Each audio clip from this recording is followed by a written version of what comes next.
NTV অনলাইনের নতুন আয়োজন বাজেট প্রত্যাশাতে সকলকে স্বাগতম জানাচ্ছি। আমি সাইদুল ইসলাম। দর্শক, আমরা পর্যায়ক্রমে বিভিন্ন শ্রেণী পেশার মানুষের তারা বাজেট নিয়ে কি ভাবছে সেটি তুলে ধরেছিলাম এনটিভি অনলাইনে। আজকে আমরা তুলে ধরব ব্রাহ্মণবাড়িয়া জেলার কসবা উপজেলার মানুষ করার কারিগর অর্থাৎ শিক্ষকরা আগামীর 25-26 অর্থ বছরের যে বাজেট, সে বাজেট নিয়ে কি ভাবছেন সেটি আজকে আপনাদের সামনে তুলে ধরব।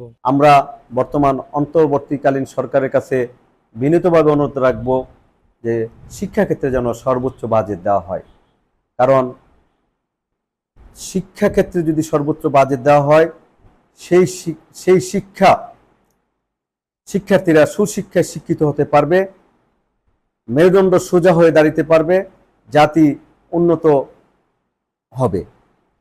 বর্তমান সরকারের প্রতি আমার বিনীত অনুরোধ থাকবে যাতে 20% সরকারি বাজেট যাতে শিক্ষাক্ষেত্রে দেওয়া হয় এবং বেসরকারি শিক্ষা প্রতিষ্ঠানকে যেন জাতীয়করণ করা হয়। সরকারি এবং বেসরকারি যে বৈষম্য রয়েছে শিক্ষাক্ষেত্রে, সেই বৈষম্য যাতে দূরীকরণ করা হয়। বাজেট প্রসঙ্গে বলতে গেলে বলতে হয় যে আমরা বেসরকারি যে শিক্ষক আছে প্রায় 5 লক্ষ সারা বাংলাদেশে, 5 লক্ষ শিক্ষক অনেকভাবে বঞ্চিত। যেমন একটি বিষয় আমি বলতে চাই যে আমাদের কলেজের অধ্যক্ষ থেকে পিয়ন পর্যন্ত 1000 টাকা বাড়ি ভাড়া, যেটি অত্যন্ত হাস্যকর বিষয়। 1000 টাকা দিয়ে এখন কারেন্ট বিল হয় না।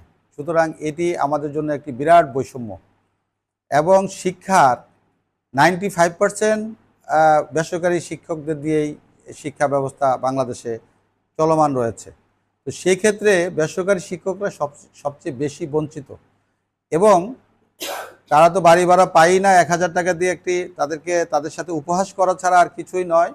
পাশাপাশি যে উৎসব ভাতা, সেখানেও 25% আজকে প্রায় 15 বছর যাবৎ চলছে।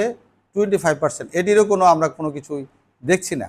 তো এই শিক্ষকদেরকে বঞ্চিত রেখে এবং শিক্ষকদেরকে বিভিন্ন বৈষম্যমূলক অবস্থায় রেখে কোনোভাবেই একটি ভালো শিক্ষা আশা করা যায় না।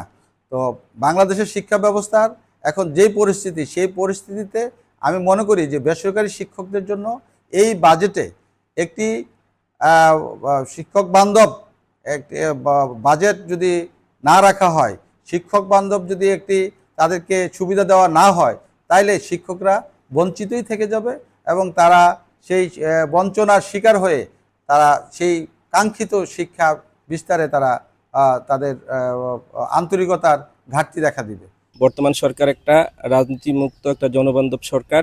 আমরা এই সরকারের কাছে শিক্ষাক্ষেত্রে একটা পর্যাপ্ত বাজেট আশা করি। যে শিক্ষাক্ষেত্রে বাজেটের মাধ্যমে শিক্ষার সার্বিক উন্নয়নের মাধ্যমে দেশ এবং জাতির জন্য এটা কল্যাণকর হবে। আমরা বিগত সময় দেখেছি শিক্ষাক্ষেত্রে পর্যাপ্ত বাজেট আসেনি। অন্যান্য ক্ষেত্রে অনেক বাজেট ছিল। এক্ষেত্রে এশিয়ার মধ্যেও আমাদের দেশের শিক্ষাক্ষেত্রে বাজেটটা খুবই কম এবং আমরা মনে করি এই বাজেটের কারণে শিক্ষাক্ষেত্রে আমাদের শিক্ষার যে পরিবেশ, মান সবকিছু পেছনে পড়ে যাচ্ছে।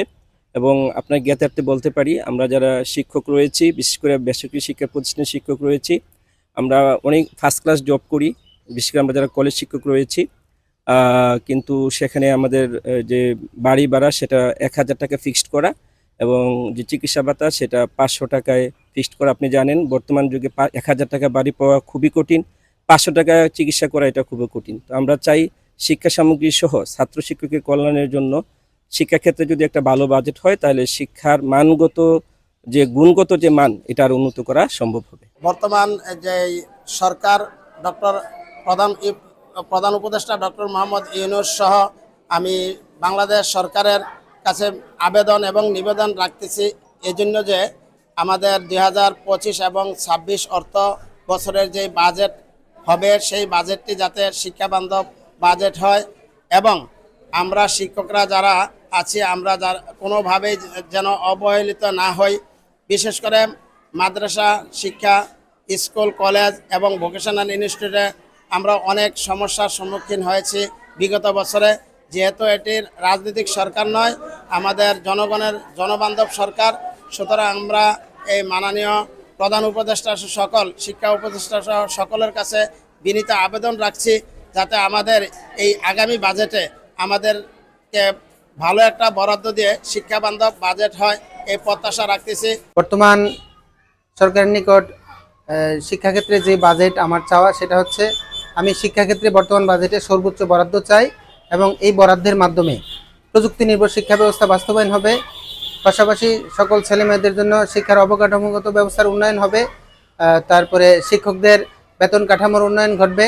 আমাদের শিক্ষকদের টিফিন ভাতা অত্যন্ত নগণ্য, টিফিন ভাতা বৃদ্ধি পাবে, টিফিন ভাতা সহ আনুষঙ্গিক ভাতাগুলো বৃদ্ধি পাবে এবং শিক্ষা উপকরণ সহ খেলাধুলার সামগ্রী এবং অবকাঠামোগত উন্নয়ন ঘটবে।